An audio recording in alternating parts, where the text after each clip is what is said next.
For as long as humanity has gazed up at the heavens or walked upon the earth, there's been an invisible force at play, a raw, untamed power that sparked across ancient skies, tingled in the air, and delivered mysterious jolts from the depths of the sea. It was always there. This energy was weaving itself into the very fabric of our world, shaping our fears, inspiring our myths, and hinting at a power we couldn't comprehend. We attributed its manifestations to transcendental and magical influence. It inspired the first stories of divine power, Zeus's thunderbolt, Thor's hammer, and sparked a primal curiosity that would lie dormant for millennia, waiting for the right minds to awaken it. The story of our quest to understand this force was a profound and unfolding journey. A journey of observation, relentless experimentation, accidental breakthroughs, and minds bold enough to chase the unseen.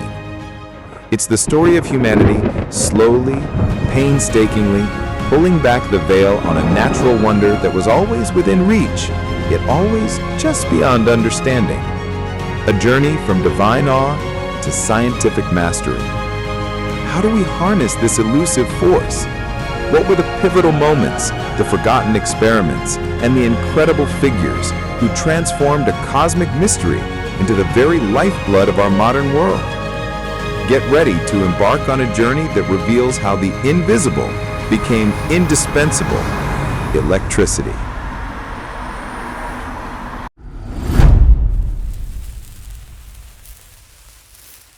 The discovery of electricity is less one moment and more a series of fascinating observations scattered across history, like tiny sparks waiting to ignite a revolution.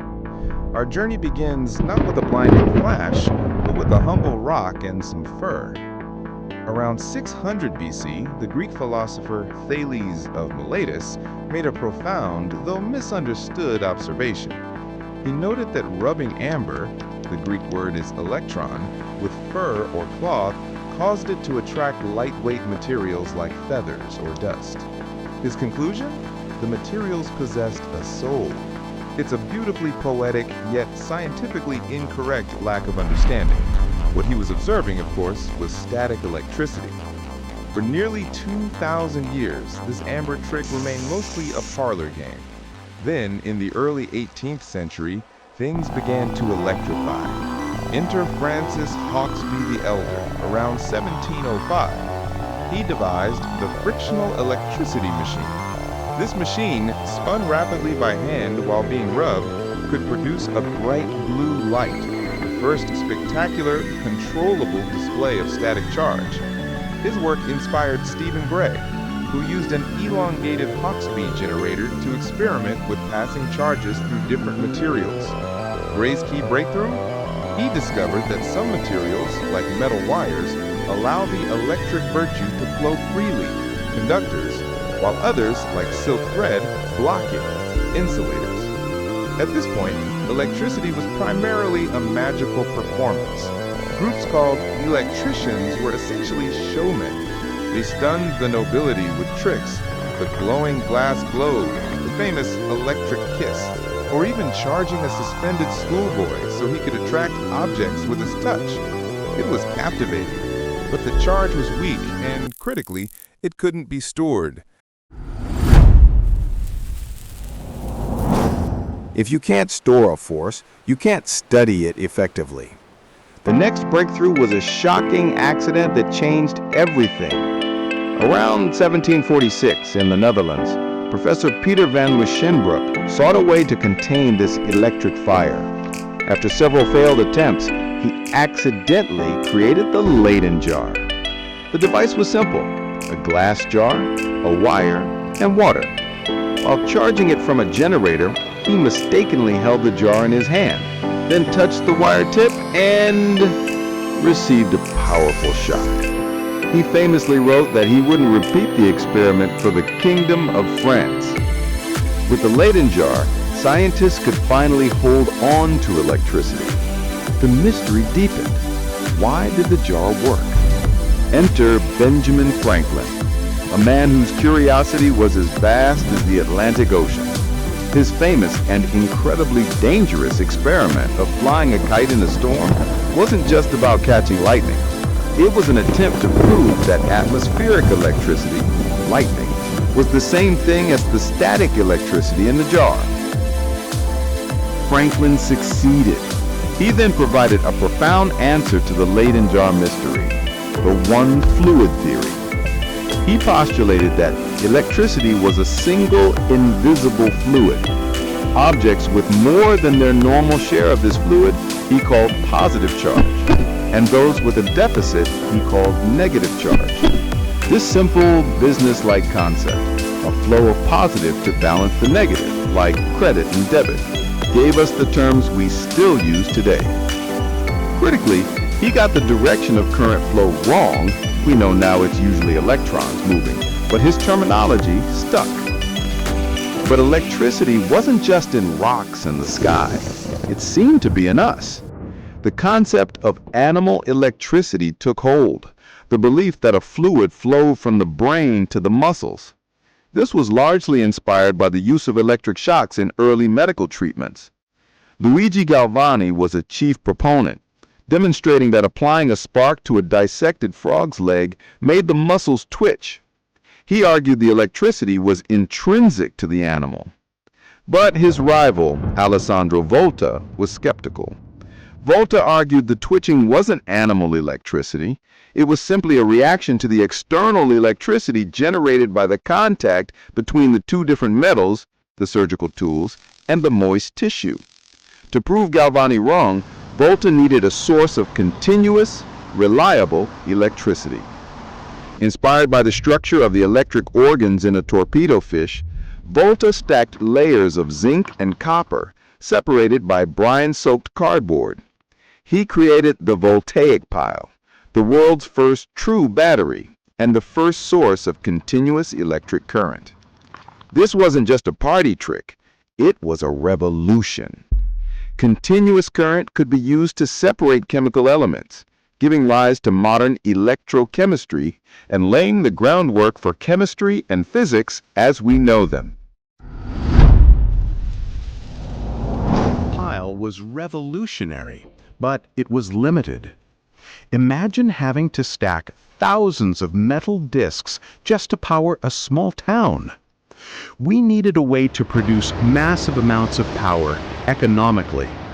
The answer lay in the discovery of a link between two seemingly distinct forces. The crucial connection was made in 1820 by Hans Christian Ørsted. Accidentally, while conducting a lecture, he passed an electric current through a copper rod near a magnetic compass needle. The needle rotated. Electricity, he concluded, creates a magnetic force. This was a stunning revelation. Two invisible forces were unified. This discovery became an obsession for a brilliant, self-taught English scientist named Michael Faraday. If electricity could produce magnetism, couldn't the reverse be true? Could magnetism produce electricity? Faraday was tenacious. In 1831, he proved his hypothesis. He took a magnet and moved it through a coil of wire. As the magnetic field changed relative to the wire, a small current was created, a phenomenon called electromagnetic induction. He had discovered a way to create electricity from mechanical power. Faraday had invented the electric generator and the principle of the transformer. His discovery meant that all the mechanical power on Earth, from a waterfall, a hand crank, or eventually a steam engine, could be transformed into a limitless supply of electrical energy. The age of the battery was over. The age of the central power station was beginning.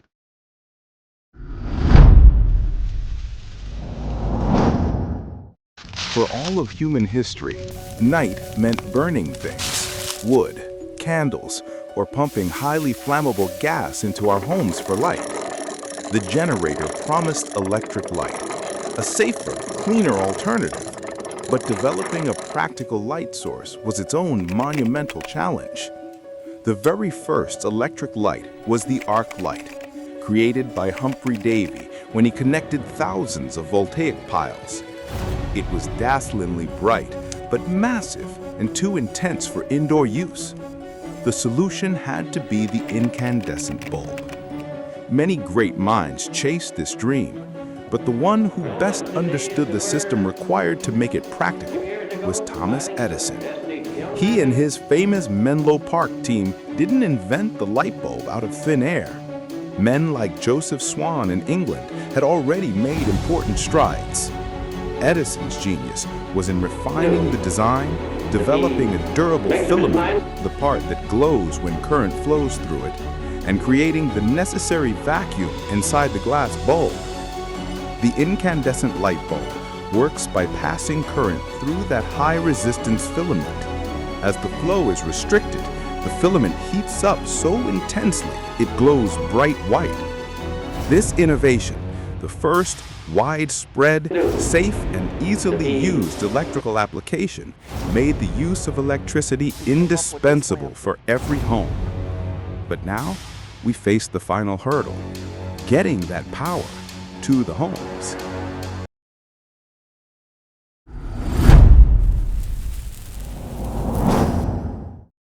Finally, we could generate electricity in massive quantities and use it indoors. The smart move was to build a central power plant and distribute the power. But a fundamental debate ignited a corporate and scientific battle known as the War of the Currents.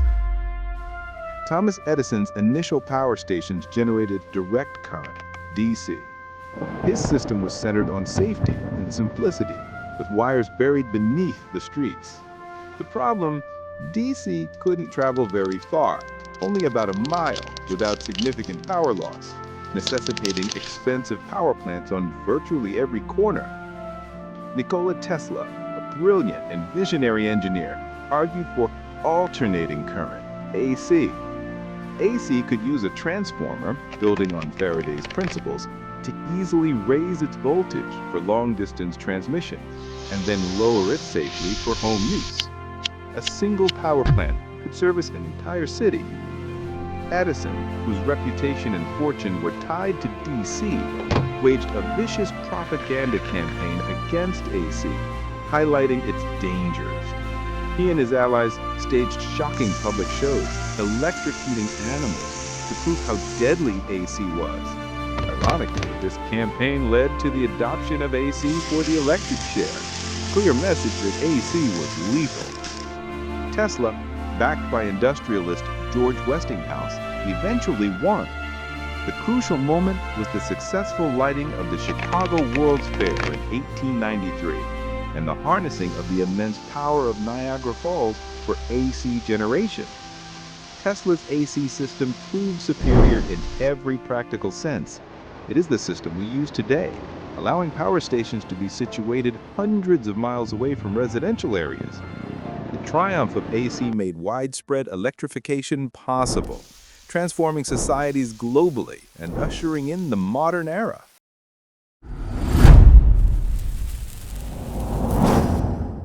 With a reliable power grid, the next phase of the journey was no longer about power, but about information. After the discovery of broadcasting and receiving electromagnetic waves, radio, electricity was no longer just a utility, it was a medium for communication. The final, indispensable leap was the invention of the transistor in the mid-20th century.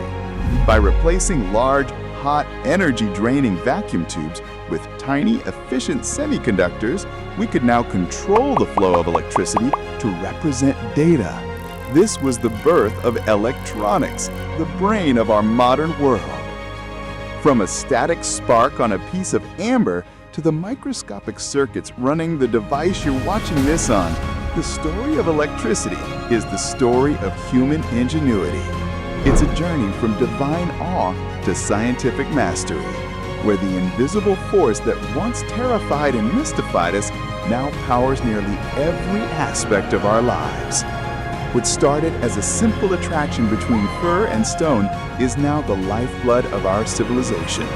It proves that the greatest mysteries aren't always in the stars, but often right here, waiting for us to patiently, painstakingly pull back the veil.